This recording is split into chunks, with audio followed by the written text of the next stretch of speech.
Let's start by picking the Quick Selection tool and click on Select Subject. Make a duplicate layer of this selection by pressing Ctrl-J, now placing the logo on the canvas. Once it's in position, press Ctrl+J to duplicate this layer. Drag this duplicated layer to the top. Next, right-click on the logo layer and select Create Clipping Mask. Now select the duplicated layer and change its blending mode from normal to linear burn. Right-click on the logo layer and choose Blending Options. Hold the Alt key, adjust the slider to the left to fine-tune the effect, and click OK when you're happy with it. Now reduce the opacity of the duplicated layer to your liking.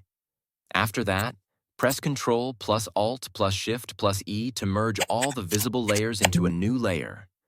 Right-click on this new layer and select Convert to Smart Object. Head over to Filter and click on Camera Raw Filter.